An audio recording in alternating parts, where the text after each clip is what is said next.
इस वीडियो में भारत के संविधान सभा के बारे में जानेंगे। चुनी गई जनप्रतिनिधियों की वैसी सभा जो भारत की संविधान लिखने का काम किया था, संविधान सभा कहलाती है। भारत में संविधान सभा के गठन का विचार पहली बार वर्ष 1934 में एम.एन. राय द्वारा रखा गया था। जुलाई 1946 में संविधान सभा के लिए चुनाव हुआ था। संविधान सभा के सदस्य वर्ष 1935 में स्थापित प्रांतीय विधानसभाओं के सदस्यों द्वारा अप्रत्यक्ष रूप से चुने गए थे। संविधान सभा का गठन वर्ष 1946 में कैबिनेट मिशन योजना द्वारा सुझाए गए प्रस्तावों के तहत हुआ था।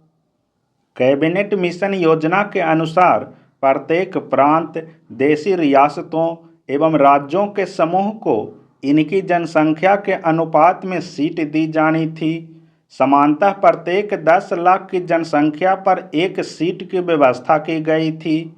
संविधान सभा की कुल सदस्य संख्या 389 होना था। 389 सीटों में से 296 सीट ब्रिटिश सरकार के प्रत्यक्ष शासन वाले प्रांतों को एवं 93 सीट देशी रियासतों को आवंटित की जानी थी।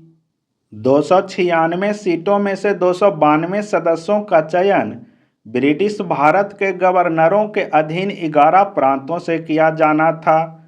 4 सदस्यों का चयन दिल्ली, अजमेर मारवाड़, कुर्ग, ब्रिटिश बलूचिस्तान के 4 चीफ कमिश्नर यानी मुख्य आयुक्त के प्रांतों से किया जाना था। संविधान सभा के लिए ब्रिटिश भारत के प्रांतों को आवंटित 296 सीटों के लिए जुलाई-अगस्त 1946 में चुनाव हुआ। इस चुनाव में 296 सीटों में से भारतीय राष्ट्रीय कांग्रेस को 208 सीट, मुस्लिम लीग को 73 सीट एवं 15 सीट अन्य छोटे समूहों को प्राप्त हुई। 9 दिसंबर 1946 को संविधान सभा की पहली बैठक हुई। इस बैठक में डॉक्टर सच्चिदानंद सिन्हा को अस्थायी अध्यक्ष चुना गया। मुस्लिम लीग ने इस बैठक का बहिष्कार किया था। 11 दिसंबर 1946 को डॉक्टर राजेंद्र प्रसाद को संविधान सभा का स्थायी अध्यक्ष, H.C. मुखर्जी को उपाध्यक्ष चुना गया।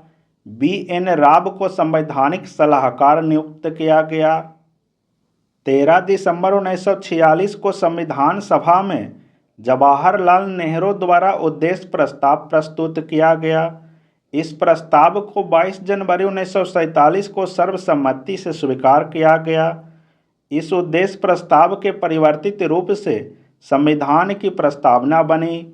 24 जनवरी 1950 को संविधान सभा की अंतिम बैठक हुई।